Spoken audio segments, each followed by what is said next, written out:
The insult seemed casual, but it stung like acid. All I'd done was mention that my family hadn't been invited to the barbecue.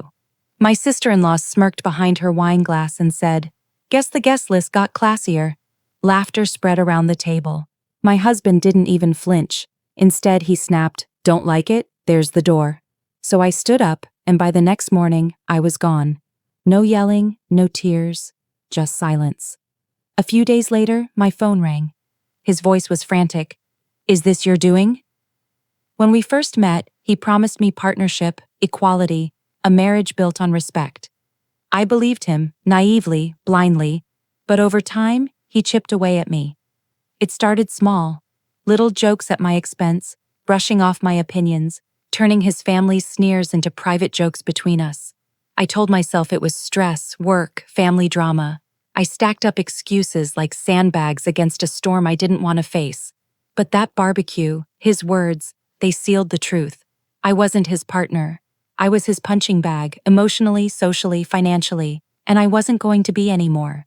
When I left, I didn't slam doors. I moved carefully. While he slept, I copied files from his laptop, bank statements, contracts, messages with my sister-in-law. I saw them mocking me, planning trips with money siphoned from our joint account. That's when it hit me. The inheritance my parents had left me, the money I trusted him to manage, was gone. Shifted into shell accounts under his name. This wasn't just betrayal of love, it was theft. And I don't forgive theft. I didn't scream or demand answers, I didn't beg. I planned. I hired a lawyer, a quiet, ruthless one. Together, we built a case. Every transfer, every hidden account, every mocking message created a trail of digital fingerprints that led straight back to him. At the same time, I played the perfect wife from a distance, sending polite texts, empty pleasantries, just enough to keep him unsuspecting. Because revenge works best when they don't see the knife until it's already inside. Step 1. Freeze the accounts. I had proof the money was mine. One court order later, and suddenly his play funds were gone. Step 2. The house. Legally, half of it was mine. My lawyer filed for an injunction. He couldn't sell, couldn't refinance, couldn't even touch it without my signature. Step 3. Exposure.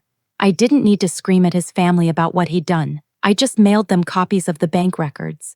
His father, a man obsessed with reputation, was the first to call me. His voice was cold, almost apologetic.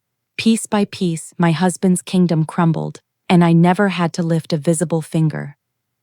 3 days later, the call came. His voice cracked with desperation. "Is this your doing?" I let the silence hang, sharp and heavy. "Yes," I finally answered. Calm, precise, like a verdict. "You ruined me," he shouted. "No," I said firmly. "You ruined yourself. I just made sure everyone saw it." My words landed like a weight. I could hear it in his breathing. That moment he realized I'd been steps ahead all along. For once, he wasn't in control. He was the one left standing in the wreckage. By the end of the week, he had nothing. No access to my inheritance, no house to leverage, no family to back him. Even my sister-in-law, his loyal ally, turned on him once the money dried up.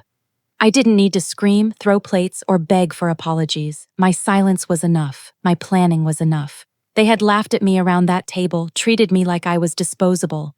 Now he knew the truth. I don't shout. I don't plead. I erase. So when he asked, "Is this your doing?" I gave him only the truth. Yes, and I warned you, I always finish what I start. Then I hung up.